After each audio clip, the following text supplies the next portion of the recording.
Continuemos, pessoal. Então, a gente entendeu quais são as sanções que podem ser aplicadas a quem é condenado pela prática de um ato de improbidade. Agora, a gente continua trabalhando na lei alguns pontos importantes com relação à improbidade administrativa, qual o processamento desse ato de improbidade. Essas sanções que a gente acabou de trabalhar, elas devem ser aplicadas na sentença da ação de improbidade administrativa. Então, é necessário que eu tenha o ajuizamento de uma ação de improbidade. Nessa ação de improbidade, vão ter lá a produção de provas, todo o procedimento que a gente vai analisar. E aí, depois, na sentença, o juiz ele pode aplicar as penalidades que ele entenda ser cabíveis naquelas hipóteses, né, em virtude do cometimento daquele ato de improbidade. Só que antes da gente ir para essa parte da ação de improbidade administrativa, eu quero trabalhar com vocês a previsão que nós temos em lei do procedimento administrativo. Nós estamos falando aqui da ação de improbidade administrativa, a gente não chegou lá ainda. O que a gente tem que trabalhar aqui é a previsão que nós temos em lei, em que é possível que a administração pública, ao tomar conhecimento da prática de um ato de improbidade, ela pode iniciar um procedimento administrativo para apurar se aparentemente aquele ato aconteceu ou não, para juntar indícios se aquele ato aconteceu ou não. Se houver indícios da prática do ato, vai ser necessária a ação de improbidade para aplicar aquelas penalidades. Mas esse procedimento administrativo ele pode acontecer para essa busca, né, de provas e de indícios da prática do ato de improbidade, e aí eu quero trabalhar alguns pontos importantes com relação a esse procedimento administrativo. Quando a gente fala do procedimento administrativo, ele vai aparecer para a gente lá no artigo 14 da Lei 8429. O artigo 14 ele vai dizer para a gente que qualquer pessoa poderá representar a administração pública sobre a prática de um ato de improbidade. Então, se você toma conhecimento de um ato, né, da prática de um ato de improbidade administrativa por algum agente público, você pode ir até a administração pública e representar a administração. Essa representação ela é uma forma de manifestação do direito de petição, que todos nós temos perante a administração pública, é uma previsão constitucional. Né? O artigo 5º, inciso 34, ele traz o direito de petição como um direito fundamental assegurado a todos nós. Então, qualquer pessoa que tome conhecimento sobre a prática de um ato de improbidade pode ir até a administração pública e contar para a administração. E vai fazer isso através de uma representação. Quando a gente fala dessa representação, a gente tem alguns pontos importantes para destacar aqui. Primeira coisa, a gente não está falando da ação de improbidade. Então, qualquer pessoa pode ir até a administração pública e fazer essa representação.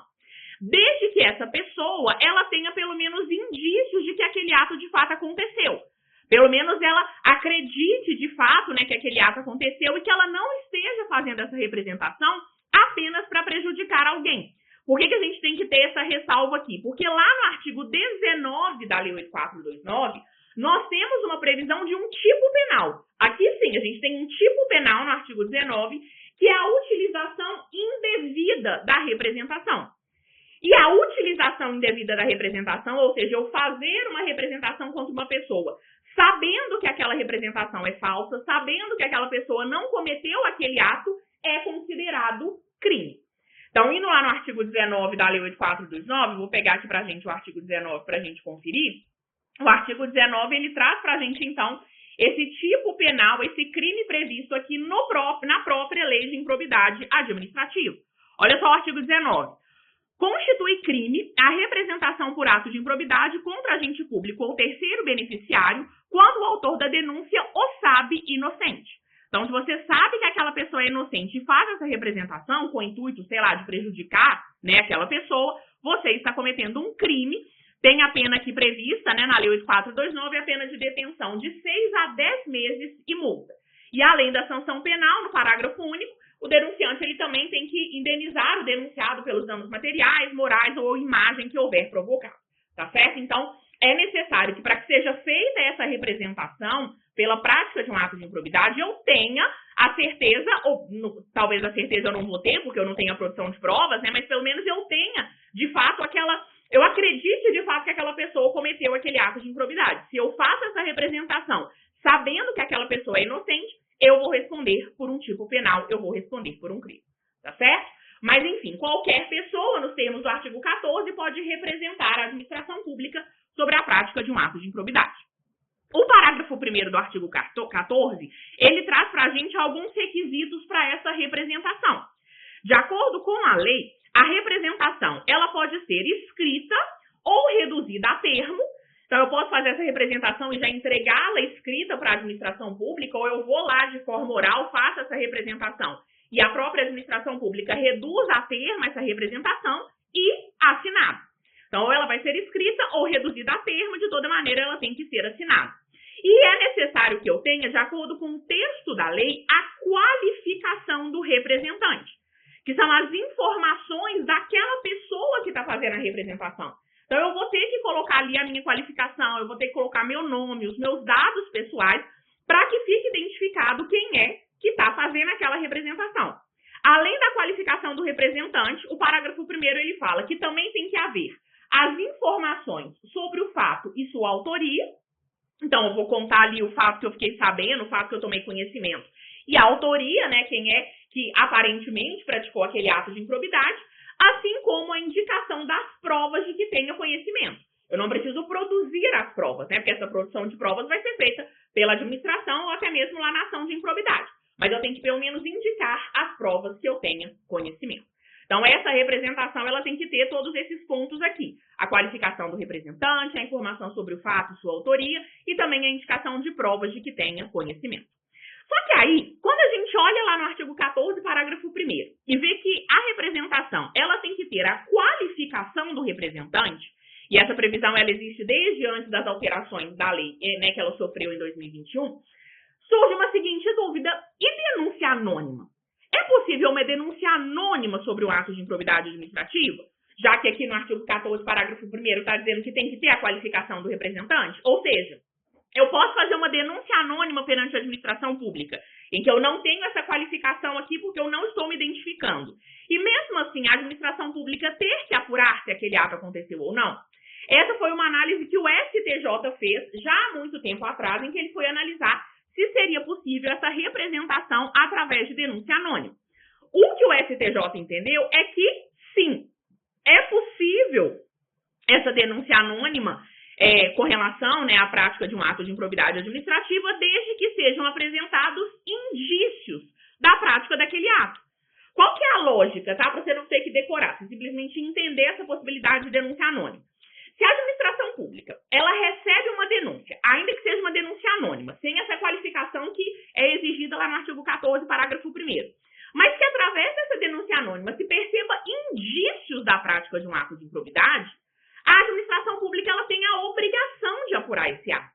É um exercício de autotutela. A administração não pode falar: e olha só, uma denúncia anônima aqui que o Joãozinho praticou um ato de improbidade, parece mesmo que ele praticou esse ato de improbidade, mas a gente não vai poder fazer nada já que a denúncia foi anônima. Aí a administração, ela está se omitindo, percebe? Então, é possível, sim, a instauração, né, desse procedimento administrativo através de denúncia anônima, desde que existam indícios da prática desse ato de improbidade administrativa. Eu coloquei aqui uma decisão do STJ nesse sentido, a gente tem várias. Coloquei aqui um recurso de mandado de segurança 32065, em que o STJ trouxe esse entendimento com relação à instauração do procedimento administrativo para apurar a prática de um ato de improbidade através de denúncia anônima. Beleza? Entendida essa questão da denúncia anônima, a gente continua lá no artigo 14, agora no parágrafo 2º, que traz para a gente a possibilidade da rejeição dessa representação pela autoridade administrativa. É possível que eu faça essa representação sobre a prática de um ato de improbidade administrativa, seguindo o bonitinho que a gente tem lá no artigo 14, parágrafo 1º, ou faltando talvez alguma coisa, e a autoridade administrativa, a administração pública, ela rejeita essa representação. Ela fala: ah, não, eu acho que não tem indícios da prática de um ato, não. Vou rejeitar essa representação. Essa rejeição da representação por parte da autoridade administrativa não impede a representação ao Ministério Público. Então, se eu fiz uma representação perante a administração rejeitou essa minha representação, eu posso ir até o Ministério Público e fazer uma representação. Tá, beleza, administração pública, você não quer apurar, não, se esse ato aconteceu ou não, beleza, eu vou lá no Ministério Público, então, para ver o que o Ministério Público vai fazer. E aí eu posso fazer essa representação perante o Ministério Público. Tá? Então, o fato de ter sido rejeitada na esfera administrativa não significa que eu não posso fazer uma representação ao Ministério Público sobre a prática desse ato de improbidade. Beleza? Depois do artigo 14, nós temos lá no artigo 15, que quando a administração pública ela recebe recebe essa representação sobre a possível prática de um ato de improbidade administrativa, vai ser instaurada uma comissão para apurar essa prática desse ato, para apurar o eventual ato de improbidade administrativa, para juntar indícios, né, dessa eventual prática de um ato de improbidade. E essa comissão processante, essa comissão que tem essa função, né, de juntar esses indícios sobre a prática do ato de improbidade, ela deve dar conhecimento ao Ministério Público e ao Tribunal ou Conselho de Contas. Por que ela tem que dar esse conhecimento ao Ministério Público ou ao Tribunal de Contas ou ao Conselho de Contas? Porque tanto o Ministério Público quanto o Tribunal de Contas, eles também podem atuar. Eles também têm interesse em saber se aquele ato de improbidade administrativa aconteceu ou não. O Ministério Público, porque o Ministério Público pode querer ajuizar uma ação de improbidade. O Tribunal de Contas, porque ele pode querer controlar as contas daquele agente público para ver se de fato tem algum indício da prática de improbidade. Então, a comissão processante, né, a gente está falando aqui dessa comissão da esfera administrativa, que vai apurar indícios sobre a prática desse ato de improbidade, ela tem que dar conhecimento ao Tribunal de Contas e também ao Ministério Público. O Ministério Público, o Tribunal ou o Conselho de Contas poderá, de acordo com a lei, a requerimento, designar um representante para acompanhar o procedimento administrativo. Se é importante para o Ministério Público, se é importante para o Tribunal de Contas ou para o Conselho de Contas saber se de fato aquele ato de improbidade aconteceu ou não, ele pode fazer um requerimento para a administração pública em que ele vai designar um representante do Ministério Público ou do Tribunal de Contas, né, para acompanhar o procedimento administrativo. Agora, há pouco tempo, em 2023, o STF ele foi analisar a constitucionalidade ou não dessa intimação do Ministério Público e do Tribunal de Contas pela autoridade administrativa, pela comissão da administração pública. E aí, o STF ele foi analisar essa previsão, a constitucionalidade, né, dessa previsão, e o STF entendeu que é perfeitamente constitucional. O STF falou o seguinte: a intimação do Ministério Público e do Tribunal de Contas, que estão previstos lá na Lei de Improbidade, no artigo 5º, não fere o princípio da separação de poderes. Em verdade, concretiza o princípio da eficiência, notadamente porque cabe ao parquê, ou seja, ao Ministério Público, como instituição essencial à função jurisdicional do Estado, promover as medidas necessárias à garantia de sua missão constitucional e suas respectivas funções institucionais. Então, exigir essa intimação do Ministério Público e do Tribunal de Contas sobre, né, essa apuração desses indícios do ato de improbidade não fere a Constituição, não fere o princípio da separação dos poderes. Pelo contrário, o STF falou, olha, está perfeitamente constitucional, porque é uma forma de garantir o princípio da eficiência. Se o Ministério Público ele tem conhecimento, ele consegue exercer a sua função com mais eficiência. Beleza? Essa decisão aparece para a gente lá no informativo 1105 do Supremo Tribunal Federal. Tranquilo? Um outro ponto que eu coloquei aqui dentro dessa questão do processo administrativo, né, desse procedimento administrativo, que é uma atuação que é necessária na via administrativa, que está prevista para a gente lá no artigo 13, que é a apresentação do imposto de renda para a administração pública. De acordo com a lei, de acordo com o artigo 13 da Lei 8429, a posse e o exercício do agente público são condicionados à apresentação da declaração do imposto de renda. Antigamente, a exigência que a gente tinha é que a pessoa ela teria que fazer uma declaração ali de tudo que ela tinha, do seu patrimônio. Hoje, com essas alterações, né, de 2021 na Lei 8429, a lei exige a apresentação da declaração do imposto de renda. Para que isso, gente? Porque a partir do momento que a administração ela tem a declaração do imposto de renda e o servidor público depois ele vai ter que sempre enviar a sua declaração do imposto de renda todo ano para aquele órgão, para a administração pública do qual ele faz parte, isso faz com que a administração ela possa controlar eventualmente um aumento muito grande do patrimônio.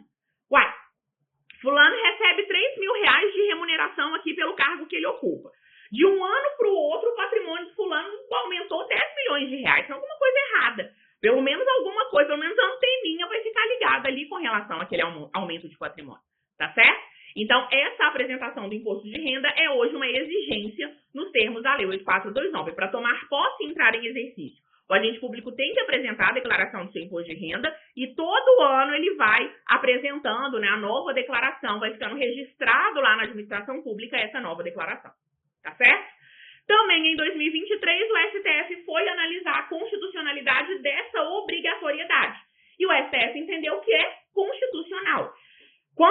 até essa exigência, tá prevista na Lei 8429, que foi inserida, né, pelas alterações lá de 2021, de que os servidores públicos eles teriam que apresentar a declaração do imposto de renda, vários servidores públicos acharam ruim. Vários servidores públicos chiaram. No meu órgão, por exemplo, teve uma discussão gigantesca com relação a isso, e aí o STF teve que meter o bedelho. O STF falou, gente, é constitucional, sim, essa exigência é uma forma de controle da administração. Então, o STF entendeu que é constitucional. De acordo com o Supremo Tribunal Federal, a obrigatoriedade de todo agente público apresentar sua declaração de imposto de renda e proventos de qualquer natureza, que é essa previsão que a gente acabou de ver aqui no artigo 13, visa assegurar mecanismos de fiscalização do patrimônio de agentes públicos, com o objetivo de resguardar a moralidade e o erário. Então, para garantir a moralidade na administração pública, para garantir, para resguardar o erário, né, os cofres públicos, essa obrigatoriedade de apresentar a declaração do imposto de renda, ela é constitucional, tá certo? O STF trouxe para a gente esse entendimento também, lá no informativo 1105, como eu disse para vocês, uma decisão de 2023. Tranquilo? Então, hoje nós temos essa obrigatoriedade da apresentação da declaração do imposto de renda. Entendida essa parte mais administrativa, né, essa possibilidade de representação perante a administração pública que qualquer pessoa pode fazer, falei rapidamente dessa questão lá do artigo 13, a gente vai para um outro ponto da Lei 8429, sem dúvida nenhuma, gente, na minha opinião, um ponto bem importante para a gente, que é a indisponibilidade de bens. Então, mudemos de assunto agora a gente começa a falar da indisponibilidade de bens. Deixa eu explicar o porquê que eu acho que é importante esse ponto aqui. Lembra que lá no comecinho da aula, a gente começou a falar do artigo 37, parágrafo 4º da Constituição. Nós vimos que na Constituição nós temos algumas consequências pela prática do ato de improbidade administrativa, algumas delas penalidades, sanções, né, como a suspensão dos direitos políticos, a perda da função pública, o ressarcimento ao erário, e temos também a previsão na Constituição da indisponibilidade de bens. E eu chamei a atenção de vocês que essa indisponibilidade de bens, ela não é uma sanção. Ela é uma medida cautelar que pode ser determinada, em que o juiz determina que aquela pessoa que está sendo acusada da prática do ato de improbidade, não foi condenada ainda, está sendo acusada, ela fique com determinado patrimônio indisponível, como a parte ali do seu patrimônio indisponível, para garantir que lá na frente, caso ele seja condenado pela prática do ato de improbidade, ele tenha bens suficientes para devolver, para arcar com aquele ressarcimento, para perder aquilo que ele acrescentou ilicitamente ao seu patrimônio. Então, essa indisponibilidade de bens, ela tem uma previsão constitucional no caso da ação de improbidade. A lei de improbidade administrativa, antigamente, ela falava muito rapidamente sobre essa indisponibilidade de bens, mas ela não detalhava como que ela aconteceria. Agora, nós temos lá no artigo 16 e nos seus parágrafos todos os pontos importantes com relação a essa indisponibilidade. Então, é uma grande novidade? Não, já existia a indisponibilidade de bens antes, está previsto desde a Constituição. Mas, como agora nós temos todo um detalhamento com relação a essa indisponibilidade de bens, eu acho que é um bom ponto para ser cobrado em prova. Então, vamos trabalhar com bastante cuidado algumas questões previstas lá no artigo 16. Primeiro, é para que serve essa indisponibilidade de bens? Né? Nos termos do artigo 16, essa indisponibilidade ela serve para garantir a integral recomposição do erário ou do acréscimo patrimonial resultante de enriquecimento ilícito. Então, por que o juiz ele vai determinar a indisponibilidade de uma certa quantia de bens ali do patrimônio daquele que está sendo acusado da prática de um ato de improbidade? Para garantir que lá na frente, se ele for condenado na sentença de improbidade, ele tenha bens suficientes para ressarcir o erário, se for o caso, né, se ele causou um prejuízo ao erário, que ele tenha bens suficientes para o ressarcimento ao erário, e que ele possa devolver aquilo que ele acrescentou ilicitamente ao seu patrimônio. Então, eu quero garantir que lá na frente ele tenha bens suficientes para arcar com essas duas sanções, que são o ressarcimento ao erário e a perda dos bens ou valores acrescidos ilicitamente. Com relação ao pedido da indisponibilidade, eu já adiantei para vocês lá no comecinho da nossa aula, mas a gente volta nesse ponto agora, é importante a gente entender que a indisponibilidade, ela tem uma natureza cautelar. Então, eu peço essa indisponibilidade de bens, então o Ministério Público, por exemplo, ele vai pedir a indisponibilidade de bens daquela pessoa que está sendo investigada, que está sendo acusada pela prática de um ato de improbidade, às vezes antes mesmo do ajuizamento da ação de improbidade. De acordo com a lei, eu tenho uma medida cautelar que pode ter ou caráter antecedente ou incidente. Ou seja, ela pode acontecer antes mesmo da ação de improbidade ser ajuizada. Então, o Ministério Público está ali juntando indícios sobre a prática do ato de improbidade. O Ministério Público já pode pedir ao juiz, de maneira antecedente, antes do ajuizamento da ação, que sejam declarados indisponíveis bens daquela pessoa, porque lá na frente vai ser ajuizada a ação, e sendo ajuizada a ação, eu quero garantir que lá na frente, na sentença, ele tenha bens suficientes para devolver, ou eu posso ter o pedido de indisponibilidade durante a ação de improbidade. Então, já foi ajuizada a ação de improbidade administrativa, mas é possível também que eu tenha esse pedido de indisponibilidade de bens ao longo da ação. Tá? Então, ele tem natureza cautelar, com caráter antecedente ou incidente. Nós temos essa previsão lá no artigo 16, parágrafo 1º-A. O artigo 16, parágrafo 1º-A, ele traz essa natureza cautelar do pedido de indisponibilidade. E um ponto importante que ele traz também é que esse pedido de indisponibilidade, ele poderá ser formulado independentemente da representação por parte da autoridade administrativa.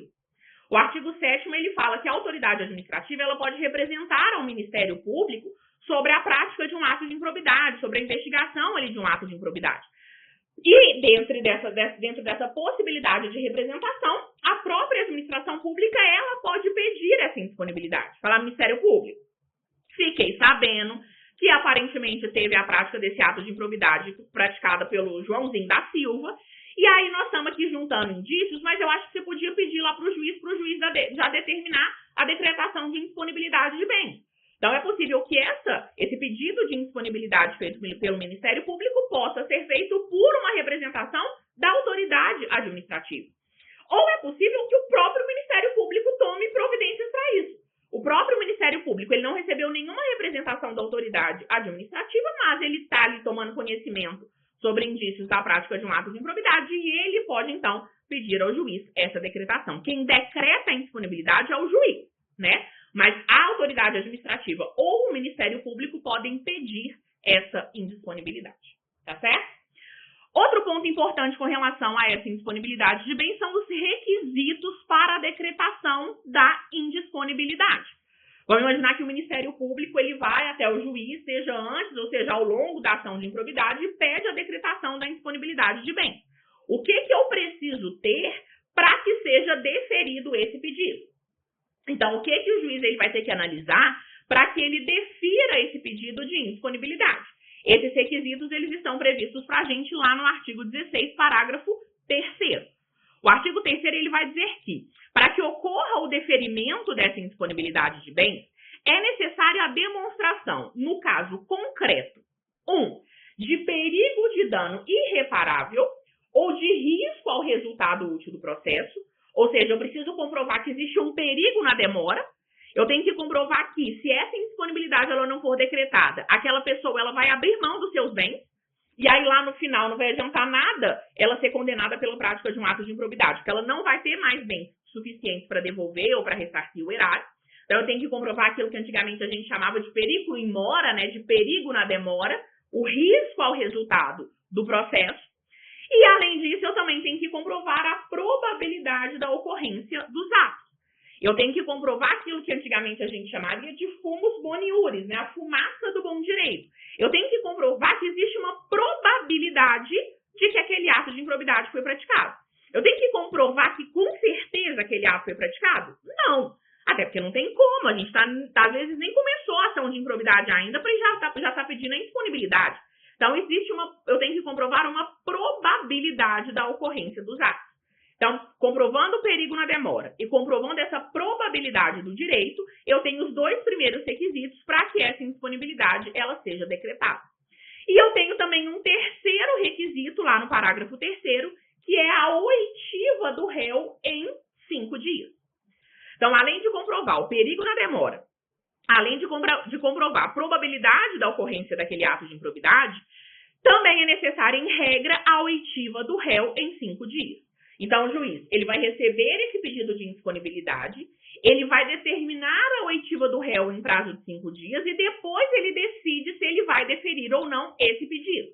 Depois que ele vai decidir se ele vai ou não decretar aquela indisponibilidade de bem. Então, em regra, são esses os 3 requisitos que a gente tem lá no parágrafo 3º do artigo 16, para que seja possível o deferimento da indisponibilidade de bens do acusado. Agora, pensa comigo o seguinte, gente, pode ser que essa necessidade de ouvir o réu num prazo de 5 dias prejudique a indisponibilidade. Pode ser que essa necessidade de ouvir o réu num prazo de 5 dias faça com que nesse período ele consiga sumir com seus bens. Então, nós temos a regra da oitiva do réu num prazo de 5 dias, mas é possível, nos termos do artigo 16, parágrafo 4º, a decretação da indisponibilidade sem oitiva do réu. É uma exceção. A regra, como a gente acabou de ver aqui, é que tem que ter a oitiva do réu num prazo de 5 dias. Mas, excepcionalmente, é possível a decretação dessa indisponibilidade sem a oitiva do réu. Eu vou até ouvir o réu, mas aí eu vou ouvir o réu depois que for decretada a indisponibilidade. Quando é que eu posso ter essa decretação sem a oitiva do réu? Sempre que o contraditório puder, comprovadamente, frustrar a efetividade da medida. Ou quando houver outras circunstâncias que recomendem a proteção liminar. Então, se comprovadamente eu tiver que o fato de ter que ouvir esse réu, garantir esse contraditório antes da decretação da indisponibilidade, vai poder ferir a efetividade da medida, ou que tiver outra circunstância que recomende essa proteção liminar, que recomende essa decretação sem ouvir o réu, é possível, então, que eu tenha essa decretação sem a oitiva do réu. A regra, como a gente viu, é que tem que ter a oitiva do réu num prazo de 5 dias. Excepcionalmente, é possível que a gente tenha essa decretação. E além de falar que essa decretação sem oitiva do réu, ela pode acontecer sempre que o contraditório puder comprovadamente frustrar a efetividade, ou que eu tiver outras circunstâncias que recomendem essa proteção liminar, a lei, lá no parágrafo 4º, ela ainda diz que não pode a urgência ser presumida. Não tem como presumir que existe uma urgência na decretação. Isso é extremamente importante, gente, porque antes das alterações de 2021, o STJ tinha uma decisão exatamente nesse sentido. O STJ tinha uma decisão que falava que o perigo in mora, né, que essa urgência, que esse perigo na demora para que fosse decretada a indisponibilidade de bens, ele seria presumido. Como a lei, a gente já falou aqui algumas vezes, ela teve umas alterações que facilitam um pouco a vida de quem praticou um ato de improbidade ou está sendo acusado da prática de um ato de improbidade, a gente deixou essa decisão do STJ cair, então, né, foi por água abaixo, porque agora a lei traz expressamente que a urgência ela não pode ser presumida, tá certo? Então, como regra, tem que ter o perigo, tem que comprovar o perigo na demora, tem que ter probabilidade da prática daqueles atos de improbidade e a oitiva do réu no prazo de 5 dias. Excepcionalmente, eu posso ter a decretação sem a oitiva do réu. Beleza? Outro ponto importante que a gente tem também aqui na lei, no artigo 16, agora no parágrafo 7º, é com relação à indisponibilidade de bens de terceiros. A discussão aqui é se é possível que o juiz, ao decretar a indisponibilidade de bens, ele pode decretar a indisponibilidade de bens de terceiros e não daquele que efetivamente está sendo acusado da prática do ato de improbidade. De acordo com a lei, a indisponibilidade de bens de terceiros, ela dependerá da demonstração da sua efetiva concorrência para os atos ilícitos apurados. Quando eu tenho, então, a prática de um ato de improbidade e for possível que se demonstre que o terceiro, sei lá, Maria, ela efetivamente concorreu para a prática daquele ilícito, é possível, então, que eu tenha a decretação da indisponibilidade de bens da Maria. De acordo com a lei, ainda quando se tratar de pessoa jurídica, para que eu tenha a indisponibilidade de bens de terceiros, de bens de sócios, por exemplo, dessa pessoa jurídica, nós temos que ter a instauração do incidente de desconsideração da personalidade jurídica. Então, estamos apurando a prática do ato de improbidade administrativa que foi cometido pela empresa X. Mas, se é possível se perceber que o sócio daquela empresa X, ele tem bens que deveriam ser decretados indisponíveis, porque ele concorreu ali de forma efetiva para a prática daquele ato de improbidade. Para que seja possível decretar bem a indisponibilidade de bens do sócio dessa pessoa jurídica, eu tenho que ter um incidente de desconsideração da personalidade jurídica. Beleza? Outro ponto importante também com relação à indisponibilidade é uma previsão que nós temos lá no artigo 16, parágrafo 9º, com relação à decisão que deferir ou indeferir a indisponibilidade. Então, quando a gente vai ter, né, a gente tem perante o juiz esse pedido da decretação de indisponibilidade, comprovando, né, esses requisitos que a gente viu aqui, e aí o juiz ele vai decidir se ele vai deferir ou não esse pedido de indisponibilidade. Ele pode deferir o pedido de indisponibilidade, determinar, então, a indisponibilidade de bens daquele acusado, ou ele pode indeferir. Tanto da decisão que defere, quanto da decisão que indefere esse pedido de indisponibilidade, caberá agravo de instrumento. A gente está falando de uma decisão interlocutória, né? Então, acho que não teríamos nem dúvida de compreender que, nesse caso, cabe agravo de instrumento. Tá certo? Então, tanto da decisão que defere quanto indefere um pedido de indisponibilidade, cabe agravo de instrumento.